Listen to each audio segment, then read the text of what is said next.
For over 20 years, Country Chevrolet has been selling great cars to great people. From tire kicking to negotiating, car buyers get great deals at Country Chevrolet. And Country Chevrolet has put thousands of people in new and pre-owned cars, trucks, and SUVs, making them happy, satisfied customers, many of them for life. Since the creation of the internet, CountryChev.com has opened up a virtual car lot to the world. They now literally cover the country, 24 hours a day, 7 days a week. You can view hundreds of automobiles of any make, model, price range at CountryChev.com. After all, automobiles are cheaper in the country. See for yourself at CountryChev.com, proud sponsor of Carl's podcast.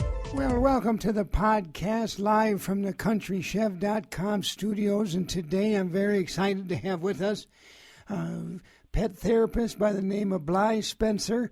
Welcome to the program, Bly. Hey, glad to be here. Well, we've done some research on you and found you on the interweb, and you're quite the therapist, award-winning, and written a few books. Tell us a little bit about yourself before we open up the lines to the callers. Well, I've written a couple books on pet therapy over the years. I used to have a really thriving business out in Los Angeles. I was a pet therapist for the stars. Got burnt out. I went on a dog walk, which is a spiritual quest, I call. I was down in Mexico, hanging out near some abandoned orange groves near Guaymas, and met a dog.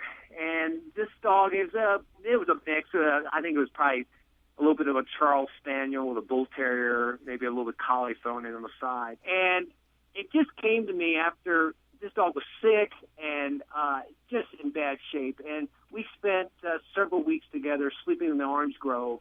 You know, and it just came to me that all the things that I've been doing and all the money I've been spending on helping the stars with their dogs and their therapy and other pets was just not where I needed to be.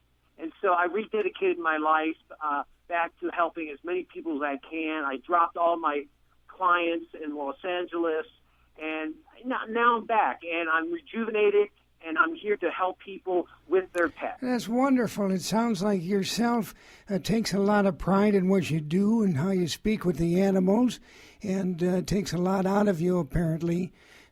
Hopefully you've got a little left in your tank to talk to my caller. Well, I sure do. You know, one of the things I learned when I had that experience with down in the orange grove is, you know, I was looking at a classic case of some canine distemper, you know, a little, some of the paravirus mutations you get, you know, leads to the normal things that I always used to see, you know, anal leakage, sac swelling, other trauma. And I just realized there's got to be another way to treat this. And there's got to be behavioral things that we could identify with the owner and the pet. And I was able to work with that pet, and I got him back on his feet, and we eventually were able to return him to his owner, which happened to be a firehouse down there in Guaymas, Mexico. Well, we've got to the phones now. You can call with your questions to 612-567-2538. And our first caller, you're on with Bly. Go ahead. I've got a question for you. It's kind of a odd thing going on with we picked up a wire fox terrier at the local shelter. Well, that's very nice.